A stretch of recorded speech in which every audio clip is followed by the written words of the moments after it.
What's up, YouTube? Welcome back to another time lapse, and this one should be a fun one today. I went into the game files, I went into the trade node files, and I just deleted it. That is right, the trade nodes file is empty. There are no trade nodes. There is no trade in EU4, no end nodes, no transfer nodes, no nothing, no trade. Let's check this out. Let's see what happens.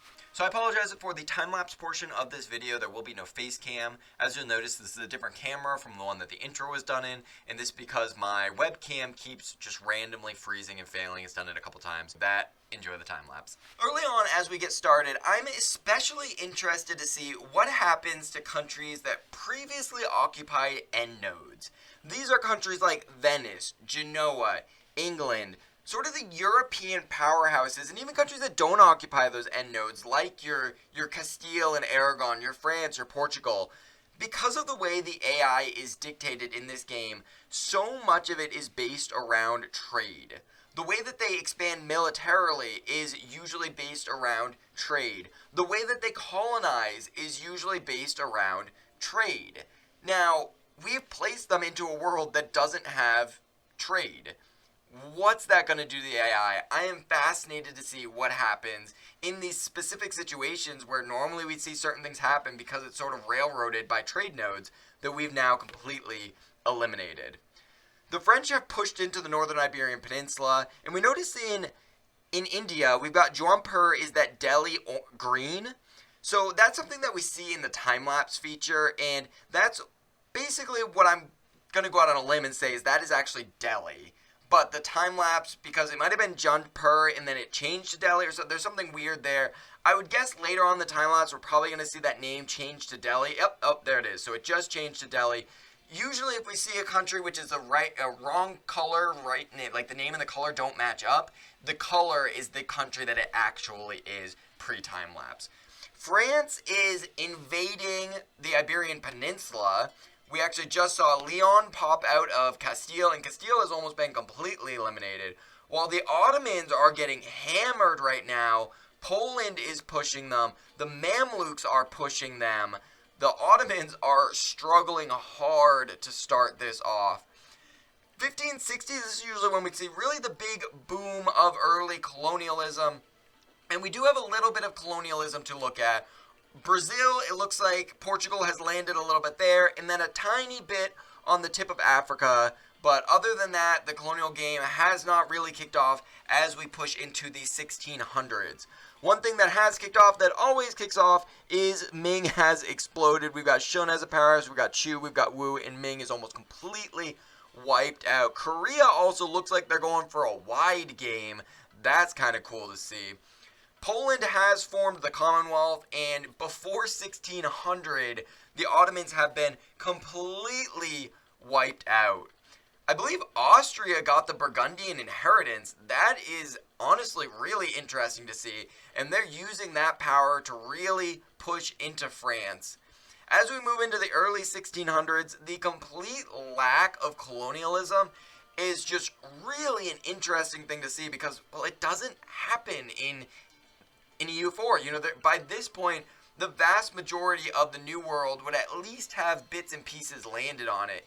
Even that light green in North America that looks like, hey, maybe this could be Portugal, I believe that's the Iroquois, so not Portugal. In Europe, France has been almost completely wiped out. Sweden has replaced Denmark. Muscovy could care less about colonizing Siberia because why get a bunch of 111 provinces if it's not going to let you push trade at all? China, actually, I'm not going to lie, that Asia looks really fun to play. It's just a bunch of really sort of small, balanced countries. That looks like a lot of fun to play. QQ is pushing into Muscovy. That is not something we see every day. And they also appear to be pushing back the Mamluks. Look like the Mamluks were doing really well, and they are struggling. Also, the Commonwealth is falling apart. The Commonwealth that was dominating the Ottomans is falling apart. Kiev has popped out. Russia has formed a very, very, very sad Russia, but hey, I guess they had the requirements, so if you can, you will, I guess. That's how that works. We've got air is the dominant power in Western Africa, and there is a large amount of expansion in Northern South America that appears to be Cuba. I'm curious if that is future Cuba, and maybe a colonizer was trying to colonize, and eventually it will be Cuba, because now it's starting to get that Cuban purple. That was a weird color for a little bit there. Austria is dominant, and Andalusia has been formed. I believe Morocco just formed Andalusia as they pushed, well, everyone out of the Iberian Peninsula, but Leon is still holding strong. We got about 80 years left in this time lapse, and the complete lack of any sort of colonial game is just hilarious to me. And the amount that it appears to be butchering Europe. This is one of the weirdest Europes that we have seen in these time lapses. Korea is really going for that wide game, and I mean really going for that wide game. Bashkira, that is also something we don't see every day, and I just cannot get over that QQ, which is basically turning into Russia. We do have an AI forming Prussia. That is not something we see every day. And did Austria just implode? What in the world just happened to that massive Austrian Empire? I cannot wait to take a look at Europe after this. They completely fell apart. Even Sweden. Sapmi just popped out. Norway popped out. Scotland just lost sort of those northern Gaelic territories. Cuba's still looking good. They're doing solid. Timbuktu is looking good. The Mamluks are starting to make a little bit of a comeback. But I cannot get over what just happened in Europe. That is absolutely shocking. The mess that we see there. Chu appears to be the country that has unified China. And Delhi and the Bahamas just decided, like, hey, well, let's just chill here in India. You can have one half, I'll have the other half. No need to fight.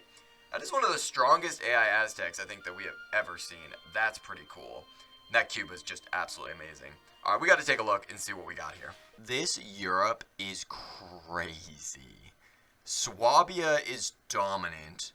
Austria exists in France. Wallachia ate Hungary. Bavaria is Austria and Bohemia. Prussia went big. Sweden and Norway don't control the northern parts of their country. Wales exists, as does the Gaelic lands in northern Scotland. France is a mess. Andalusia controls Iberia. And I feel like there's 1,000 other things that I could mention. This is one of the craziest Europes I've ever seen. Oh, and also England's being occupied by Iceland. Africa's not too shocking. Ethiopia is doing good. Eritrea, Timbuktu. I mean, the main thing is that Andalusia in South Africa is definitely not something we see every day. I just can't get over this wide Korea. I found Holland in Australia. That makes sense. I do not believe I've seen the Abenaki Federation before.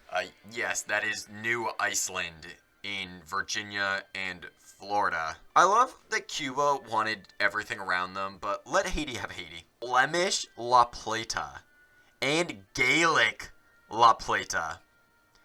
Why are the Gaelic, they went as far away? They could have just gone across the ocean, and instead they went south and across. I have nothing. I have no words for what I am seeing right here. Found Norwegian Upper Ontario and Scottish James Bay. Once again, nobody cares about Greenland.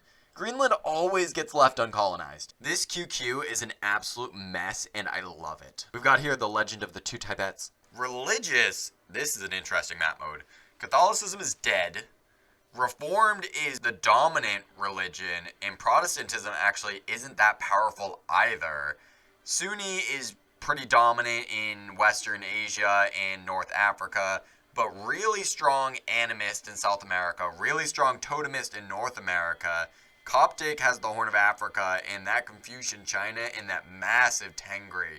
I think my favorite part about this culture map mode is the random sort of splatterings of cultures in North America where all of those just absolutely random countries landed. And then that giant GE in Brazil. And it turns out General Electric is now a culture that you can, embrace and learn to adopt. Dynastically, the world is a mess. And can I just point out the colors that the game has chosen for some of these dynasties? And I think we see this a lot more in maps like this, where there's just a lot of dynasties to choose from. Development-wise, there's a couple of interesting things here. Primarily, Wales is just completely undeveloped, so England just didn't develop their, kingdom to the west. Africa is just devoid for the most part. Same with sort of that Siberian region.